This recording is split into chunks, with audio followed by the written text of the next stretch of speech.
અત્યારે માતાજીના નવરાત્રિના નોરતા ચાલી રહ્યા છે ત્યારે એક એવી ગરબી મંડળની વાત કરીએ છીએ કે 34 વર્ષથી ચાલી રહી છે। રાજકોટના કોઠારિયા સોલંકી વિસ્તારમાં નારાયણનગરમાં જ્યાં છેલ્લા 34 વર્ષથી ચાલી રહી છે ગરબી જય શક્તિ ગરબી મંડળ। આ ગરબી મંડળમાં પ્રાચીન ગરબા ધાર્મિક રીતે ચલાવવામાં આવે છે। ગરબી મંડળમાં નાની બાળાઓ દ્વારા રાસ ગરબા તેમજ નવદુર્ગા માનો રાસ તેમજ ખોડિયાર માતાજીનો રાસ તેમજ ગરબી મંડળના ભાઈઓ દ્વારા માતાજીના નાટકો તેમજ ધાર્મિક નાટકો પણ કરવામાં આવે છે। આ ગરબી મંડળમાં નાની બાળાઓને છેલ્લા દિવસે લાણી અને ઇનામો આપવામાં આવે છે।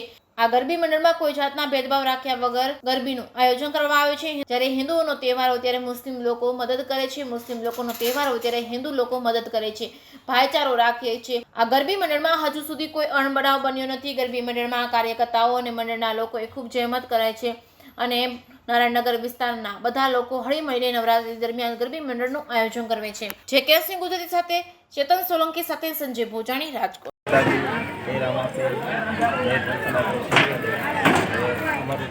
મંડળ એક નારાયણનગર વિસ્તારનું ગરબી મંડળ જય શક્તિ ગરબી મંડળ આજે મારા ખ્યાલ પ્રમાણે 25 વર્ષ ગરબી કરી રહ્યા છીએ। અમારી ગરબીમાં કોઈ નાત જાતનો કે કોઈ સાવકાર કે પૈસાવાળા એવો ભેદભાવ રાખતા નથી।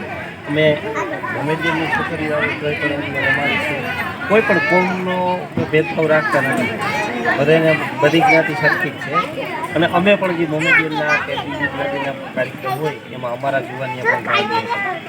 બીજું કે અમારી ગરબીમાં અત્યાર સુધીમાં કોઈ અણબનાવ નથી બન્યો અને અમારી ગરબીમાં જે રાસ લેવાય છે તે આધુનિક એટલે કે જે જૂના રાસ છે જૂનવાણી એ પ્રમાણે અમારી ગરબીમાં કાંઈ ડિસ્કા કે કોઈ ફિલ્મી ઢબે જે ગરબા ગવાતા હોય એવા ગરબા ગવાતા નથી।